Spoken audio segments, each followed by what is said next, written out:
warahmatullahi wabarakatuh. Salam, Om Swastiastu, Nama Budaya, Salam Kebajikan. Halo, perkenalkan nama saya Fajar Andriawan, mahasiswa kelas 2A Teknik Informatika Universitas Islam Syekh Yusuf Tangerang. Pada kesempatan ini, saya akan membahas tentang urgensi wawasan Nusantara.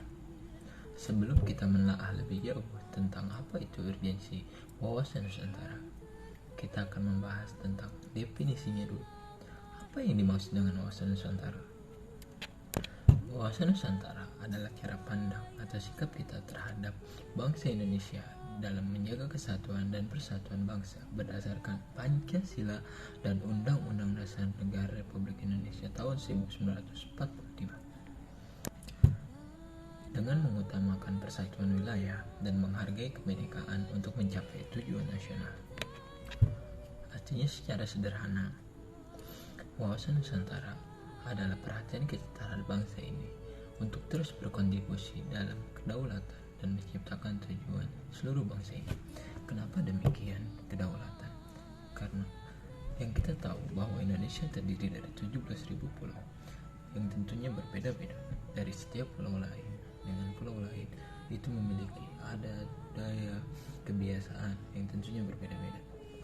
Wawasan Nusantara ini begitu penting bagi kita, para generasi muda, agar kita mengetahui seluk-beluk asal-muasal bangsa ini seperti apa.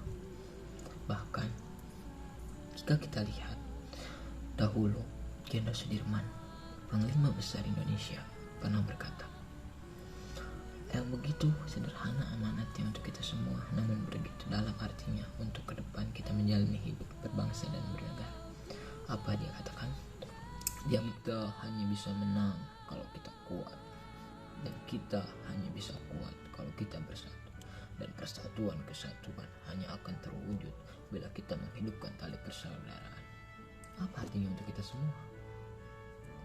Panglima Besar Jenderal Sudirman adalah orang atau sosok pahlawan bangsa ini yang terus bergerilya memperjuangkan kemerdekaan Indonesia. Dia tahu karena apa? Karena pasukannya dari berbagai negeri yang ada di Indonesia, dari berbagai penjuru, dari berbagai wilayah, dari berbagai daerah yang ada di Indonesia. Tentu dia tahu kemajemukan apa yang ada di Indonesia, seberapa banyak kemajemukan yang tercipta di Indonesia. Oleh sebab itu, dia berpendapat seperti itu untuk kita bisa belajar dan mengambil ilmu apa yang seharusnya kita lakukan ke depan untuk mempertahankan persatuan, kesatuan, kedaulatan, dan bahkan menciptakan tujuan nasional untuk kita semua. Kita harus bersatu, kita harus saling menghargai satu sama lain di atas kemajemukan itu. Kita terus harus menjaga komunikasi yang terpenting saat ini, era yang begitu banyak, yang begitu mudah, yang untuk kita menerima informasi-informasi dari satu daerah ke daerah kita. Apa yang harus kita lakukan?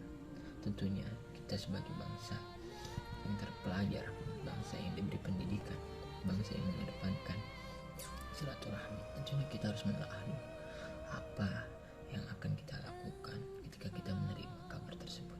Sebaiknya kita cross check terlebih dahulu, kita filter terlebih dahulu. Oleh sebab itu, kalau kita sebagai bangsa yang berpendidikan, bangsa yang terpelajar, kita bisa menerima berita-berita itu secara baik, bisa menelaah apa yang dimaksud dari berita tersebut. Tentunya kedaulatan kita akan semakin indah, kedaulatan kita akan semakin terwujud, kedaulatan kita akan semakin kokoh. Karena apa? Karena berita-berita yang disampaikan itu bisa menjadi pelajaran buat kita, bisa menjadi motivasi buat kita, bisa menjadi fighting spirit buat kita untuk terus menjalankan persatuan dan kesatuan bangsa ini.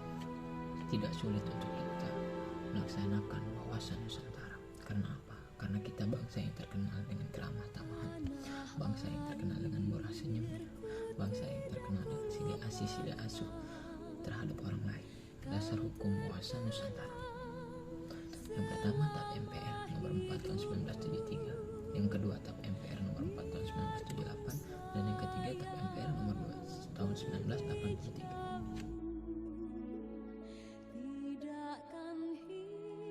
Oleh sebabnya, maka kita harus tahu apa yang menjadi fungsi wawasan Nusantara.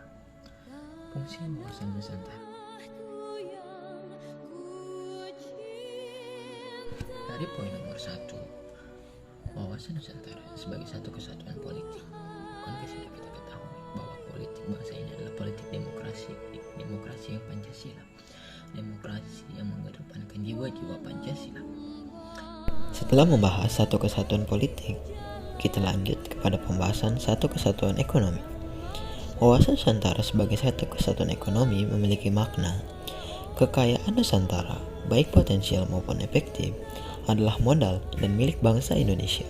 Kekayaan itu harus dikelola untuk kemakmuran bangsa dan keperluan sehari-hari dan merata di semua wilayah Indonesia.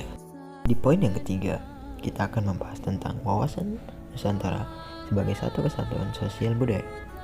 Tentunya kita tahu, dan bangsa lain pun tahu, bahwa bangsa ini atau bangsa Indonesia adalah bangsa yang kaya akan kebudayaan dari ujung Sabang hingga Merauke. Di dalam wawasan Nusantara, kesatuan sosial dan budaya mengandung arti bahwa masyarakat Indonesia adalah satu. Peri kehidupan bangsa merupakan kehidupan yang serasi dengan adanya tingkat kemajuan masyarakat yang sama, merata, seimbang, dan selaras. Budaya bangsa Indonesia pada hakikatnya ialah satu, yakni Pancasila. Poin nomor 4 sekaligus poin terakhir, yakni wawasan Nusantara sebagai satu kesatuan pertahanan dan keamanan. Makna dari wawasan Nusantara sebagai satu kesatuan pertahanan dan keamanan ialah segala ancaman terhadap suatu pulau atau daerah pada dasarnya adalah ancaman bagi bangsa Indonesia keseluruhan. Setelah kita membahas tentang definisi, dasar hukum, serta fungsi dari wawasan Nusantara, kini kita akan membahas tujuan dari wawasan Nusantara itu dilaksanakan. Secara umum, wawasan Nusantara adalah cara pandang bangsa Indonesia terhadap rakyat, bangsa, dan wilayah negara kesatuan Republik Indonesia yang meliputi darat, laut, udara, di atas sebagai satu kesatuan politik, ekonomi, sosial budaya, dan pertahanan dan keamanan. Secara kompleks, tujuan wawasan Nusantara terbagi menjadi dua. Yang pertama tujuan keluar, yakni tujuan yang menjamin kepentingan nasional dalam menghadapi era globalisasi yang semakin mendunia. Selain itu, bangsa Indonesia juga memiliki kewajiban untuk melaksanakan kemerdekaan, perdamaian abadi, dan kerjasama untuk saling menghormati. Dalam hal ini, artinya bangsa Indonesia memiliki kewajiban untuk terus mengamankan serta menjaga kepentingan nasional lainnya yang berhubungan dengan kehidupan internasional dan dalam semua aspek kehidupan. Aspek tersebut meliputi politik, ekonomi, sosial budaya, maupun keamanan dan pertahanan. Hal ini demi tercapai tujuan nasional sesuai yang tertera dalam Undang-Undang Dasar 1945.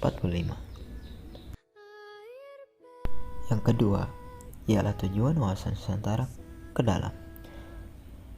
Tujuan wawasan Nusantara ke dalam adalah sebagai penjamin persatuan dan kesatuan segenap aspek kehidupan nasional. Aspek ini meliputi aspek ilmiah maupun aspek sosial. Bangsa Indonesia memiliki kewajiban untuk terus meningkatkan kepekaan dan berusaha untuk mencegah serta mengatasi sedini mungkin faktor-faktor penyebab timbulnya disintegrasi bangsa. Bangsa Indonesia juga harus terus mengupayakan terjaganya persatuan dan kesatuan dalam kebinekaan. Setelah kita uraikan butir-butir dari wawasan Nusantara secara terperinci di awal, maka kita bisa tarik kesimpulan bahwa wawasan Nusantara sangat penting karena berfungsi sebagai panduan dan pedoman bagi penyelenggaraan kehidupan yang memberikan motivasi atau dorongan untuk mencapai tujuan, juga melandasi perjuangan bangsa Indonesia untuk bersatu dalam mencapai tujuan nasional secara utuh.